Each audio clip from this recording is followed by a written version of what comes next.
سرخط خبرهای مهم.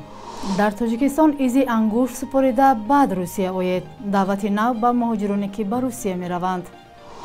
بایدن گفت به اوکراین نظام‌های دفاعی هوایی علاوگی می دهند. و پرسش کدام کشورها را شریک نزدیک تاجیکستان می حسابید؟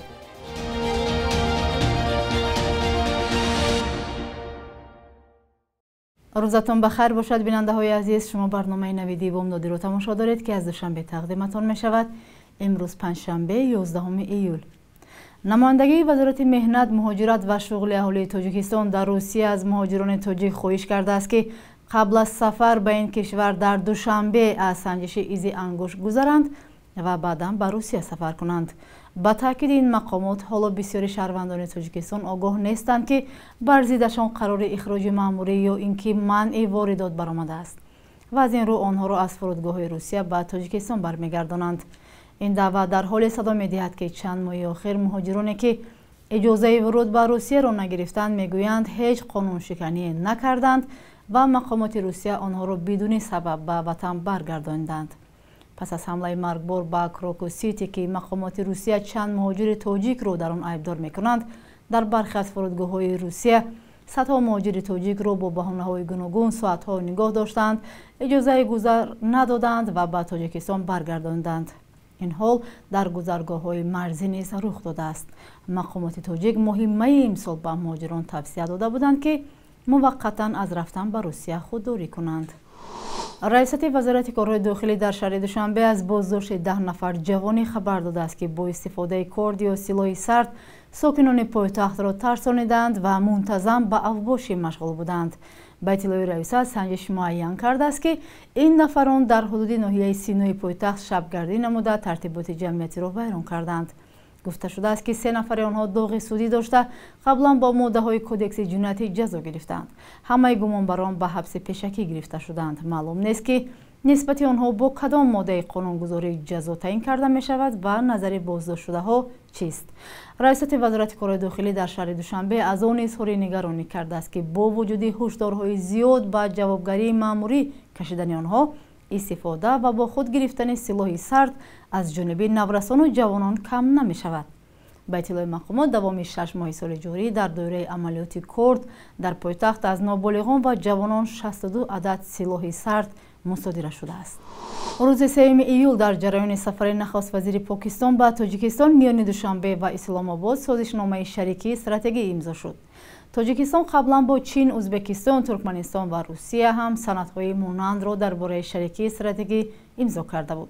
اما روابط دوشنبه با شریکانش یکسان نبوده است و مناسبت تاجیکستان گاه با روسیه سرد میشد، گاه با ایران و گاه با ازبکستان. خبرنگاران رادیو آزادی در خیابان‌های دوشنبه از ساکنان پرسیدند که کدام کشورها را شریک نزدیک تاجیکستان می‌حسابند. همراه می‌بینیم که نظر ساکنان در این باره چیست. کشورهای همی برادرانی همی من خطوی هم نزدیک با من جناب عالی گفته من چندین سال همسایه‌ام یگان حادثه ناخوش روی نداده است. همسایه نزدیک است. من پاکستان آمد، من با شرکی نو نزدیکم نقض شد. ازبکستان آمد شرکی همسایه. ما کشورها می نداریم همسایه. نظرت مثلا درباره روابط تاجیکستان با کشورهای اروپایی و آمریکا چی است؟ اکو ما اروپا امریکا را اینقدر چیز نمیکنیم. با فکرم میوایو اینقدر نزدیک نیست. چون که یگان دودی گریف نیست کاتبایو. نشینیدم همین دودی گریف یا یگان با دولت ما یگان یاردمی چیز کنن ندیدم. که همه نزدیکش قزاقستان، چون که من تنها محصولاتای یکمش آردی که از قزاقستان میبرم و روغنی که از قزاقستان میبرم به تاجیکستان. دودی گرفت ما به همه دولت ها به ازبکستان هست همسایه، خب قزاقستان است، از روسیه هم هست. که تاجیکستان قریب که با همه دولت ها رفت و بیا داره. من حاضر که خیلی خوب شده است مردم سفر میکنن به دوره بعد اروپا که هم با کاری هم مقصد با سیر و سیاحت همین با همون دولت‌های اروپا خوب است که مقصد ملت ما رفته در اونجا کار میکنن، مقصد هم زندگیشون خوب میشه، هم در تاجیکستان اومدن بسیار زندگی پیش میبرن. دولت ما بسیار هم خوب میشد که با کانادا و با امریکا باید نزدیکتر میشدیم، با خوبتر میشد. چون ملت ما با تمام دولت رود تماشا کند، کار کند، زندگی کند، نه تنها فقط روسیه گفته ما شنیم. یکم ازبکستان، دوم روسیه. خیلی دولت خود. چرا یکم ازبکستان؟ حاضر خیلی نزدیک شدید سایکو، همکار کرده است. افغانستان، قزاقستان، قرقیزستان. نه، همسایه نه، من شریک استراتژی محسوبید. شریک استراتژی بسیارتر با فکرم خیتای. خیتای و основном. برای چی خیتای؟ برای که بسیار وای میکند، وложить میکند تاجیکستان با. شهر دوست، افغانستان، روسیه، ازبکستان، قزاقستان، همین نزدیک همون ما در شریک نزدیک هم رفت آمد داریم. تو چین، ایران و چین خود من روسیه از بلاروس دیگه دولت ها میشه نزدیک کنم. از همین روسیه به من تاجیکو ترور بهونه کرده، کلی تاجیکو دادن. اروپا با ما بهتر شد، کمتر خوبتر شد. من انگلیس شد، من دیگر چند تا دولتش نظرشون خوب شد. اما امریکا شد، نمیدونم امریکا به همه خیلی خوب است، من یاردم میکنم. برای ایران، افغانستان، چرا افغانستان؟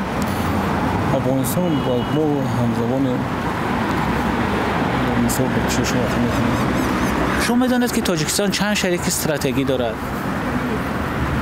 یکی شب خودش کنه روسیه بود دیگه. جمعش نمیدونم. چرا روسیه؟ خیلی اونجا بیشتر میرفتیم میامدیم. بغیر از روسیه با کدام دولت ها که شریک نزدیک همین ازبکستان. چند سال هم مهاجرت بودید؟ 4 سال. از روسیه شریک نزدیک میدونید؟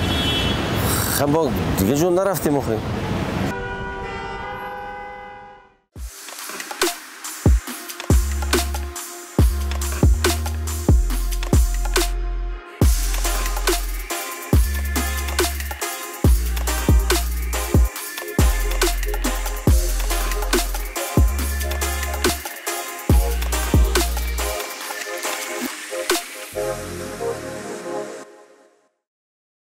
کشتی حامل 20 مهاجر که در میان آنها شهروندان قزاقستان نیز هستند در بحر کریب در نزدیکی ساحل‌های کلمبیا غرق شده است. صدای آمریکا با استناد به خبرگزاری AFP اطلاع داده که در نتیجه غرق شدن کشتی یک از جان باخته 4 تن دیگر بدرک شده است. 15 مهاجر را نجات دادند. به اطلاع رسانه 6 تن نجات یافته‌ها نابالغند. در میانشان 2 قزاقستانی و 3 شهروند ونزوئلا نیز هست. درباره شهروند کدام کشور بودن یک نابالغ دیگر چیزی گفته نشده است. نظامیان کلمبیا گفتند که نجات یافته‌های کلانسال شهروندان قزاقستان، اکوادور، ایران، نیکاراگوا و ونزوئلا میباشند. به گفته نظامیان جستجوی مهاجران بدرک شده ادامه دارد. پرزیدنت ایالات متحده آمریکا جو بایدن روز سه‌شنبه در سمیت ناتو در واشنگتن گفت اوکراین نظام‌ها یا سیستم‌های دفاعی هوایی علاوگی دریافت می‌کند.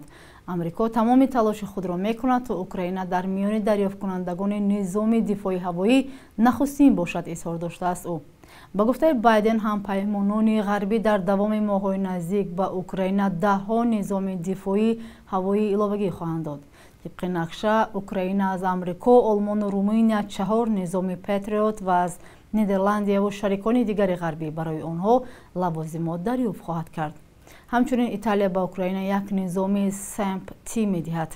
این 5 نظام دفاعی هوایی برای حمایت شهرها، مردم و سربازان اوکراین مساعدت خواهند کرد. گفته شده است در اظهارات مشترک رهبران آلمان، آمریکا، ندرلندیا، ایتالیا و رومانیا. همکارم خیرمان بخشاده در بخش یک روز تاریخ از مهمترین تحولات تاریخی برای امروز خبر می‌دهد.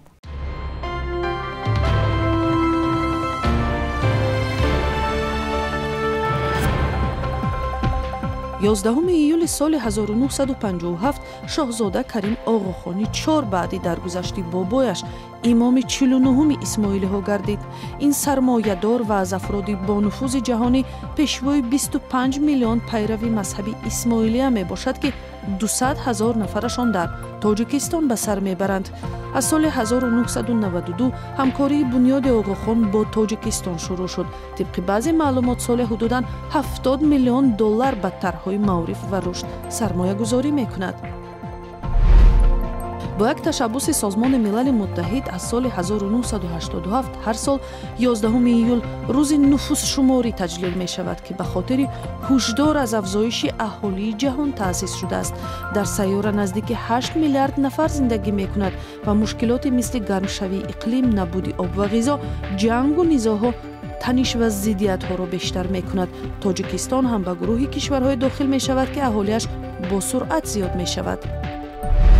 11 ایول سال 2005 در سن 66 سالگی سیاستمدار دموکرات و آزادیخواه اصل‌الدین صاحب نظرов درگذشت. متخصص ساحه کشاورزی در آغاز سالهای 90 در مقام‌های معاون وزیر کشاورزی، رئیس بانک ملی و عضو ریاست شورای عالی تاجیکستان کار کرده در انتخابات پرزیدنتی سال 1991 نامزد به مقام معاون پرزیدنت در تیم دولت خدا نظرов بود. خود او گفته است که دستیابی به جامعه آزاد و مدنی و نظام دموکراتی از آرمان‌های همیشگی‌اش بود. و چون همیشه در این بخش از قربی اسعار میگوییم، بانک ملی ارزش اسعار خارجی را برای امروز چنین تعیین کرده است: 1000 روبل برابر است به 120 سومونی، 100 یورو به 1153 سومونی و 100 دلار 1065 سومونی عوض کرده می شود.